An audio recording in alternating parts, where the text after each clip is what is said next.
Good morning students, I hope अच्छे होंगे आप। कल पी ब्लॉक में हम लोगों ने फिजिकल प्रॉपर्टी में आयोनाइजेशन एनर्जी का कंप्लीट कर लिया था। उसकी दो फिजिकल प्रॉपर्टीज और अपन जो अभी पढ़ेंगे, first one is density and second one is melting point and boiling point. Melting and boiling point में कुछ एक्सेप्शन है जिन्हें अपन डिस्कस करेंगे। उससे पहले हम बात कर लेते हैं डेंसिटी। डेंसिटी घनत्व। तो डेंसिटी की अगर बात करें अपन ग्रुप 15 में, इन ग्रुप 15 वर्ग 15 में अप टू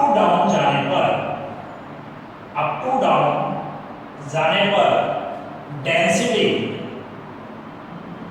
जो आपका घनत्व है वो इंक्रीज हो जाता है। वो इंक्रीज इसलिए हो जाता है क्योंकि यहां पर एटॉमिक साइज इंक्रीज हो रहा है। ठीक है, एटॉमिक साइज इंक्रीज हो रहा है, जिसकी वजह से इसमें अपन लिख सकते हैं यहाँ साइड में ओवरऑल जो m की वैल्यू है, m यहाँ पे मास को रिप्रेजेंट करेगा, द्रव्यमान को रिप्रेजेंट करेगा। m की वैल्यू है, atomic size increase, atomic mass increase, ये कंडीशन आती है। ठीक है ना। तो यहां पर जब अप टू डाउन अपन जाते हैं तो एटॉमिक साइज बढ़ रहा है, एटॉमिक साइज बढ़ रहा है तो उस बढ़ने के दौरान ये कंफर्म है इलेक्ट्रॉन, प्रोटॉन्स, न्यूट्रॉन्स इनके वैल्यूज भी बढ़ने वाली है। अगर ये बढ़ेगी तो साइज तो बढ़ा, लेकिन उसके कंपैरेटिवली अगर अपन देखें ओवरऑल वैल्यू अपन देखें साइज और मास में, ठीक एटॉमिक मास कर देते हैं एटॉमिक मास, तो साइज और मास में अगर अपन देखें ओवरऑल तो एटॉमिक मास इंक्रीज ज्यादा होता है। एटॉमिक मास इंक्रीज ज्यादा होता है कंपैरेटिवली अगर अपन ये बात करें इसकी किसकी एटॉमिक साइज की तुलना में। एटॉमिक साइज दैट इज, इसको अगर हम वॉल्यूम के केस में लें तो वॉल्यूम भी बढ़ेगा, मास भी बढ़ेगा, पर ओवरऑल मास की वैल्यू यानी द्रव्यमान की जो वैल्यू है वो वॉल्यूम की तुलना में क्या हो जाएगी, ज्यादा हो जाएगी। ठीक है ना। तो आपको पता भी D equals to m upon v, अगर इससे अपन बात करें from D equals to m upon v से तो एटॉमिक डेंसिटी क्या हो जाती है, इंक्रीज हो जाती है। चलिए यहां तक एक बात अपन ने की, और अब अगर देखें इसके बेस पर तो इसका मतलब फंडा क्या हुआ, nitrogen, phosphorus, arsenic, antimony and bismuth, ये आपका रेगुलर ऑर्डर होगा। ठीक है, और इनके वैल्यूज देखें तो एप्रोक्स में दे रहा हूं, एप्रोक्स 0.8 ग्राम पर सीसी। फास्फोरस के लिए लें एप्रोक्स 1.8 ग्राम पर सीसी। ठीक, उसके बाद इधर आता है 5.80 ग्राम पर सीसी। आयतन और उसके लिए दे रहे हैं यहाँ, देन 6.81 ओके ग्राम पर सीसी, एंड फाइनली 9.81 ग्राम पर सीसी एप्रोक्स में ऐसा। तो यहाँ पर देख रहे हैं जैसे जैसे एटॉमिक साइज बढ़ रहा है, वॉल्यूम जरूर बढ़ रहा है, पर उसकी तुलना में एटॉमिक मास ज्यादा इंक्रीज हो रहा है, मास ज्यादा इंक्रीज हो रहा है तो कंडीशन डेंसिटी ज्यादा इंक्रीज होगी। ठीक है ना। तो इसको आप एक बार रीड कर लें, स्क्रीनशॉट ले लें और कॉपी कर लें।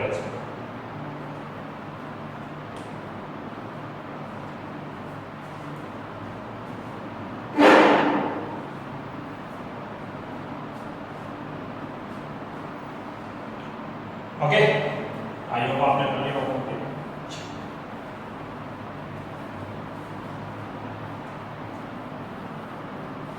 अब बात करते हैं आगे नेक्स्ट मेल्टिंग पॉइंट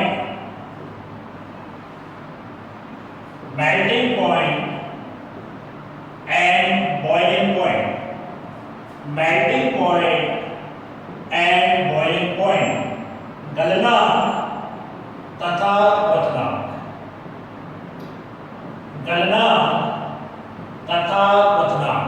तो अभी की बात करते हैं, देखो melting point and boiling point की नॉलेज आपको होगी, बचपन से पढ़ते आ रहे हैं। ठीक है ना, छोटे क्लासों से पढ़ते आ रहे हैं, याद है आपको मेल्ट होना, बॉइल होना। अपन सीधे कंसेप्ट पर आते हैं। ग्रुप 15 के लिए अगर अपन बात करें फॉर ग्रुप 15 जो अपन कर ही रहे, बस टॉपिक चल ही रहा है, इसमें मेल्टिंग पॉइंट को अपन जब देखेंगे अभी थोड़ी देर में, पहले मैं बॉइलिंग पॉइंट डिस्कस करूंगा इससे पहले, पर मेल्टिंग पॉइंट में काफी सारे वेरिएशंस आएंगे, बॉइलिंग पॉइंट में कुछ ज्यादा खास नहीं है। तो यहाँ पर अपन बात करते हैं नाइट्रोजन, फास्फोरस, आर्सेन। थोड़ा सा जो यहाँ पर वेरिएशन आएगा which is bismuth and antimony. इसका मतलब बॉइलिंग पॉइंट तो रेगुलरली अप टू डाउन अगर अपन जाते हैं, अप टू डाउन अगर अपन जाते हैं for boiling point up to down जाने पर जनरली बॉइलिंग पॉइंट क्या होगा, जनरली बॉइलिंग पॉइंट इंक्रीज होंगे। ठीक है, क्यों होंगे? एटॉमिक साइज बढ़िया है, as well as metallic nature भी क्या होगी बेटा, इंक्रीज होगी, मेटालिक नेचर इंक्रीज होगी है, ठीक है ना। तो वहां पर बॉइलिंग पॉइंट क्या हो जाता है, इंक्रीज हो रहा है। तो यहाँ पर थोड़ा सा आपको ध्यान देना है कि बॉइलिंग पॉइंट जनरली क्या हो रहा है, सामान्यतया क्वथनांक बढ़ रहा है, ठीक है, इंक्रीज हो रहा है। कैसे कि परमाणु आकार के साथ धात्विक प्रकृति, ये भी क्या होगा, ठीक है ना।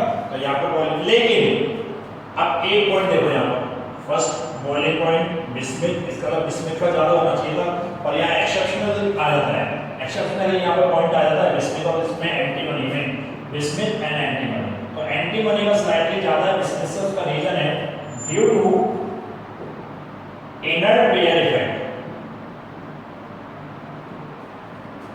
in bismuth या inert pair effect of bismuth greater than inert pair effect of antimony। देखिए ग्रुप 13, 14 एंड 15 के अंदर क्या होता है, ग्रुप 13, 14 एंड 15 के अंदर जनरली लास्ट के जो एलिमेंट्स हैं, देखिए अगर अपन ग्रुप 13 की बात करें विच इज बोरॉन फैमिली, ठीक है, तो boron, aluminium, gallium, indium and thallium. 14 group की बात करें, carbon, silicon, germanium, tin and lead. और ग्रुप 15 में अपन डिस्कस कर रहे हैं nitrogen, phosphorus, arsenic, then antimony and bismuth. तो ये जो तीन एलिमेंट्स हैं 13, 14, 15 के, इनमें एक्सेप्शनली अपवाद स्वरूप एक प्रॉपर्टी पाई जाती है कि इनके बाह्यतम कोश के s इलेक्ट्रॉन बॉन्डिंग में पार्टिसिपेशन नहीं करते, बॉन्डिंग में पार्ट नहीं करते, हिस्सा नहीं लेते। इसका मतलब ये जो बाह्यतम कोश के दो इलेक्ट्रॉन है जो s ऑर्बिटल में जो पेयर के फॉर्म में वो अनरिएक्ट रह जाते हैं, और इस फिनोमेनन, इस घटना को क्या बोलते हैं, इनर्ट पेयर इफेक्ट, अक्रिय युग्म प्रभाव। क्या बोलेंगे, अक्रिय युग्म प्रभाव बोलते हैं इसको। और ये बॉटम वाले एलिमेंट्स में ज्यादा है, तो slightly about just about bottom elements, बाकी ऊपर वालों में नहीं मिलता है। यहाँ पर स्लाइटली यहाँ से स्टार्ट होगा, पर मैक्सिमम ये जो टेंडेंसी है एक्सेप्शनली किसमें रहेगी, बॉटम वाले एलिमेंट में। तो बिस्मिथ में एंटीमनी की कंपैरेटिवली क्या हो जाती है, ये प्रॉपर्टी ज्यादा हो जाती है, अक्रिय युग्म प्रभाव जो है ये ज्यादा होता है, ठीक है। तो इसकी वजह से बिस्मिथ में बॉइलिंग पॉइंट ज्यादा होना चाहिए as rule, as concept, but bismuth में की कंडीशन क्या है, अभी 3 ही बॉन्ड बना पा रहा है। आपको जिससे पता है इतने दिन से हम पढ़ रहे हैं 15 ग्रुप NH2 NP5, मैक्सिमम हम 5 बॉन्ड बना सकते हैं, ठीक है ना। लेकिन यहाँ पर ये क्या है, NH2 तो इसमें पार्टिसिपेट कर नहीं रहा, तो इसके अंदर कंडीशन है कि 3 बॉन्ड बना सकता है। एंटीमनी भी 3 बना सकता है, पर ये 5 बना सकता है, क्योंकि इसका inert pair effect due to inert pair effect bismuth की कंपैरेटिवली कम है, तो 3 to 5 ये इजीली बना लेगा। इस वजह से थोड़ा सा बॉइलिंग पॉइंट क्या हो जाता है, एंटीमनी का स्लाइटली ज्यादा हो जाता है, फर्स्ट पॉइंट, ठीक है ना। अब बात करते हैं इसके मेल्टिंग पॉइंट की। मेल्टिंग पॉइंट देखिए, मेल्टिंग पॉइंट वाला जनरली बात करें तो इंक्रीज होना चाहिए, लेकिन बिस्मिथ, इसका जो ऑर्डर आता है nitrogen, phosphorus, then bismuth, antimony and arsenic, ये थोड़ा सा आपको ध्यान देना है ये। और इसका रीजन भी है बिस्मिथ व एंटीमनी इनर्ट पेयर इफेक्ट के कारण अधिक बंध मोर बॉन्ड्स नहीं बना पाते, जबकि आर्सेनिक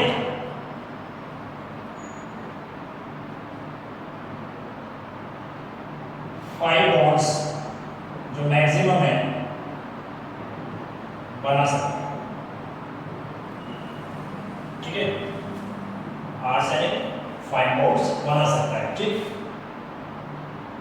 तो ये आपको ध्यान रखना है। यहाँ पर तो थोड़ा सा ये basic melting point and boiling point के ऑर्डर्स पे ध्यान रखें कि यहाँ ज्यादा वेरिएशन जो आ रहे हैं वो यहाँ पर आ रहे हैं। ये तो खैर कंडीशन ही अलग है, नॉन मेटल्स की कंडीशन है। तो arsenic then antimony then bismuth, ठीक है ना।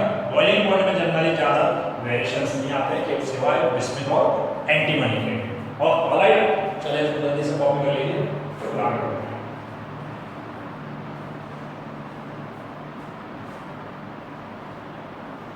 ओके, तो यहां तक हम लोगों ने डिस्कस कर लिया physical properties of 15th group elements, ionisation enthalpy, metallic nature, then atomic radii, okay, melting point, boiling point, density, ये हम सब डिस्कस कर चुके हैं। अब हम आगे जाएंगे चैप्टर में और हम बात करेंगे chemical trends, chemical trends in group 15 elements। वर्ग 15 के तत्वों की रासायनिक प्रवृत्ति, इसको अपन डिस्कस करने जा रहे हैं। ध्यान से देखिए, हम जो केमिकल टेंडेंसी पढ़ेंगे, केमिकल ट्रेंड्स पढ़ेंगे हमारे यहाँ पर, तो वो क्या दो पोर्शन में हम डिवाइड करेंगे। फर्स्ट वन ऑक्सीडेशन स्टेट, ऑक्सीकरण अवस्था।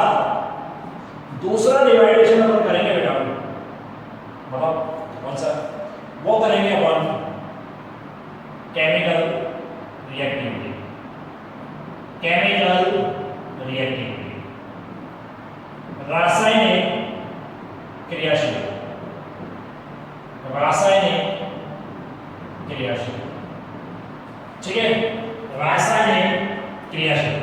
तो यहां पर oxidation state and chemical reactivity, दो पोर्शन में हम लोग केमिकल टेंडेंसी को डिस्कस करेंगे। सबसे पहले हम बात कर लेते हैं कि अगर बात करें OS, oxidation state of group 15 element, ठीक है। तो इसका जो बायोकेमिकल पोर्शन विन्यास अगर हम देखते हैं, आउटर पोर्शन इलेक्ट्रॉनिक कॉन्फ़िगरेशन अगर देखते हैं, NH2 आता है। कंडीशंस ये हैं, तो यहाँ पर दो चांस बनते हैं कि 3 इलेक्ट्रॉन्स गेन किए जा सकते हैं, 3 इलेक्ट्रॉन्स भी सब शेल के अंदर गेन किए जा सकते हैं और यूज भी किए जा सकते हैं। तो वहाँ पर तो पहले पर बात करें, अगर जनरल OS की बात करें, तो यहाँ पर बात आती है -3 और +3। तो -3 एंड +3 तो बन जाएंगे, लेकिन कुछ एलिमेंट्स जैसे जैसे अपन अप टू डाउन जाएंगे, वहां पर आपको वैकेंट डी ऑर्बिटल्स मिलेंगे, जिसकी वजह से वो क्या करेंगे, +5 तक की OS शो कर सकते हैं। मैंने +5 इसलिए शो किया, माइनस इसलिए नहीं, क्योंकि जैसे अप टू डाउन आप जाओगे तो मेटालिक नेचर बढ़ेगी, और मेटालिक नेचर अगर बढ़ेगी तो जनरली बेटा क्या होगा, सीधी सी बात है।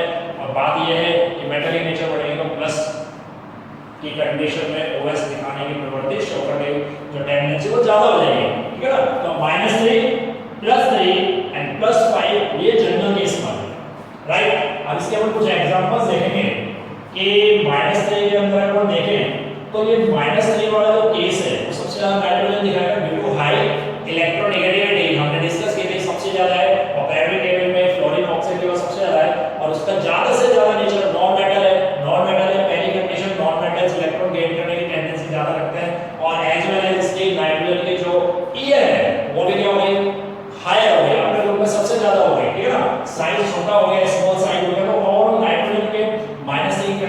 में मिलेगी। अगर हम बात करें नाइट्रोजन के केस में, in case of nitrogen,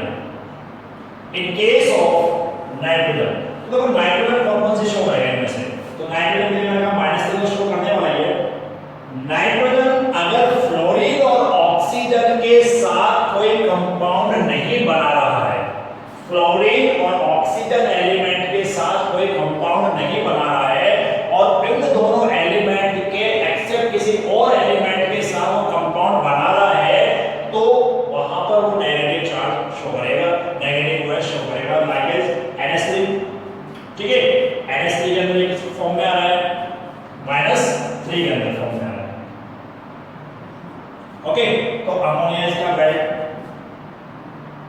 ammonia एक एग्जांपल अपन और ले सकते हैं, Ba3N2, this is azide, barium azide, Li3N, Li3N, this is lithium azide. Alright, तो एजाइड्स के अंदर यहां पे काम करेगा मेटेलिक एलिमेंट एंड नाइट्रोजन करके एजाइड बना रहे हैं, तो यहां पर नाइट्रोजन जो है -3 की फॉर्म में मिलने वाला है, या नाइट्रोजन जो है -3 की फॉर्म में मिलने वाला है, क्योंकि मेटल्स उसमें कंडीशन में आने वाली है। बात समझ में? अब बात करें इन केस ऑफ नाइट्रोजन में, हमने पहला पढ़ लिया -3 की केस ए, सेकंड की बात करें हम यहां पर, सेकंड केस की बात अगर हम यहां करें नाइट्रोजन के केस में, क्या ये +3 में भी शो कर सकता है? अगर मैं NH3 लिखता हूं, देखिए यहां पर NH3 एक इंपॉर्टेंट एग्जांपल है, हम इस चैप्टर में इस पे क्वेश्चंस करेंगे, भी कंपेयर भी करेंगे NH3 और NF3 के बीच में डिफरेंसेस को। Nitrogen try fluoride, nitrogen try fluoride, ये जो नाइट्रोजन ट्राइफ्लोराइड है, इसमें आपको पता है फ्लोरीन की जो EN है, अगर EN को कंपेयर करें तो फ्लोरीन की जो EN है वो 4.0 और नाइट्रोजन 3.04, कंपेयर करें तो फ्लोरीन की EN ज्यादा है, that means more electronegative fluorine होगा, इसके कंपैरेटिवली यहां नाइट्रोजन +3 OH होगा। ठीक है ना, तो यहां पर अगर हम इन कंडीशंस को देखते हैं, तो इनके केस में नाइट्रोजन +3 की फॉर्म में आ रहा है। Anyways N2O3 dinitrogen trioxide, dinitrogen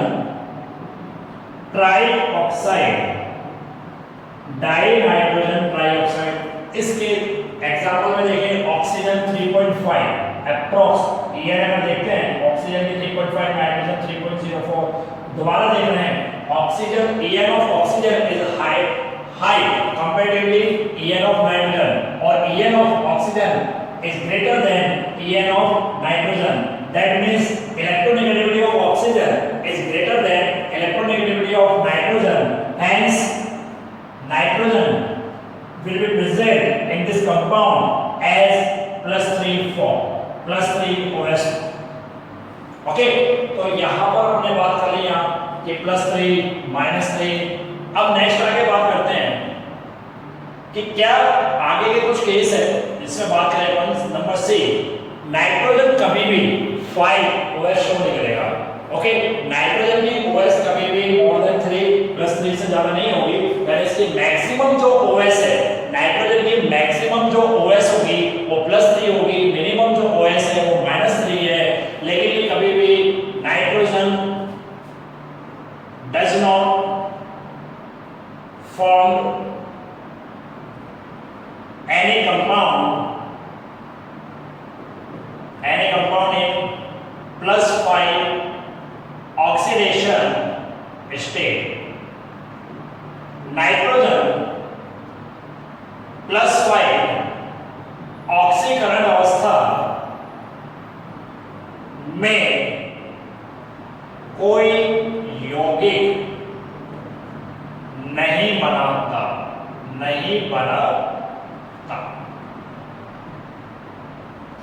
Why? Reason की बात करें, why? ऐसा क्यों? भैया देखो, नाइट्रोजन के केस में अगर बात करें तो नाइट्रोजन के केस में बात करें, मैं बायटम most outer most electronic configuration लिख रहा हूं, NH2 NP3 2S2 2P3 outer most shell के पी सब शेल के अंदर 3 अनपेड इलेक्ट्रॉन्स है, अनपेड इलेक्ट्रॉन्स है, कितने 3 अनपेड इलेक्ट्रॉन्स है, और 3 अनपेड इलेक्ट्रॉन्स होने के कारण ये 3 बॉन्ड्स को कवर कर लेगा जो अभी अपन ने डिस्कस किया माइनस प्लस की कंडीशन में। लेकिन इसके पास आगे कोई वैकेंट डी नहीं है, यानी मतलब अगर अपन आगे चले तो ये डी ऑर्बिटल्स या डी सबसेल्स जो 2D पॉसिबल ही नहीं होता, 2D पॉसिबल नहीं होता, ठीक है ना। लास्ट ईयर आपने पढ़ा है why 2D is not possible, तो 2D पॉसिबल नहीं है, दैट मींस 2D होगा नहीं, D सबसेल होंगे नहीं, D सबसेल होंगे नहीं, D वैकेंट डी ऑर्बिटल्स होंगे नहीं, वैकेंट डी ऑर्बिटल्स एब्सेंट होंगे इसके अंदर। तो अगर वैकेंट डी ऑर्बिटल होते तो एक्साइटेड स्टेट में जाकर ये सेकंड s का जो एक इलेक्ट्रॉन है वो ये जंप करके यहां पहुंच जाता, उस केस में क्या होता है 5 अनपेड इलेक्ट्रॉन होते हैं और मे भी पॉसिबल कि ये 5 बॉन्ड्स बना सकता था, लेकिन यहां पर ऐसा कुछ कंडीशन नहीं है। तो ओवरऑल यहां बात करते हैं reason due to absence of vacant d orbitals in outermost shell of nitrogen atom। नाइट्रोजन परमाणु के बाह्यतम कोश में डी कक्षक अनुपस्थित होने के कारण, ठीक है ना, तो यहां पर ये +5 में कभी शो नहीं करेगा। और इसी का रीजन है, अगर यहां पे क्वेश्चंस भी क्रिएट होते हैं इसी वजह से क्वेश्चंस आगे बनेंगे। जैसे ये क्वेश्चन मैं आपको दे रहा हूं NX5 does not exist while PX5 exists, ठीक है। why ये क्वेश्चन भूल गया, why NX5 नहीं पाया जाता जबकि PX5 पाया जाता है, क्यों? तो अगर आप ध्यान से पढ़ रहे हैं इस क्वेश्चन का आंसर आप देखें, पढ़ें इसको, और इस क्वेश्चन का आंसर ऑक्सीडेशन स्टेट से रिलेटेड है वहां पर, ठीक है ना। तो आंसर की अगर अपन बात करें, सॉल्यूशन की अपन बात करें तो कॉमन सी बात है कि नाइट्रोजन जब यहां पर दिखा रहा है इसको बोलते हैं नाइट्रोजन पेंटा हैलाइड। तो नाइट्रोजन पेंटा हैलाइड बनाने के लिए बहुत जरूरी है कि नाइट्रोजन के पास 5 अनपेड इलेक्ट्रॉन प्रेजेंट हो, which is not possible due to absence of vacant d orbitals। Okay बेटा, तो यहां पर हम लोग पढ़ रहे हैं chemical trends of group 15 element, जिसको मैंने दो पोर्शन में डिवाइड कर दिया था। Number 1 oxidation state and number 2 chemical reactivity, जिसमें हम ऑक्सीडेशन स्टेट में अभी हमने जनरली बात की है -3 +5 की, और उसमें भी मैंने पांचों एलिमेंट में से पर्टिकुलरली आपको दिया नाइट्रोजन में भी बहुत बेसिक बातें की है, और वो बातें भी -3 +3 और +5 से रिलेटेड बातें की है, 3 -+3 एंड 5 की बातें की है, बताया कि -3 किन केसेस में पॉसिबल है, +3 नाइट्रोजन के किन केसेस में पॉसिबल है, और 5 पॉसिबल नहीं है तो क्यों नहीं है। इसके आगे फर्दर हम डिस्कस करेंगे नाइट्रोजन के बहुत सारे ऐसे कंपाउंड्स और मॉलिक्यूल जिनमें -3 +3 के अलावा ये और कौन सी ओएस में पाया जा सकता है। और एक इंपॉर्टेंट टर्म हम यहां डिस्कस करेंगे व्हिच इज कोवैलेंसी सह संयोजकता, कोवैलेंसी ऑफ नाइट्रोजन, ठीक है ना, उसको भी हम डिस्कस करेंगे। आई होप पहले आप इसको अच्छे से समझ लीजिए, एक्सप्लेन कर लीजिए, कोई डाउट हो तो आप कमेंट बॉक्स में डालिए।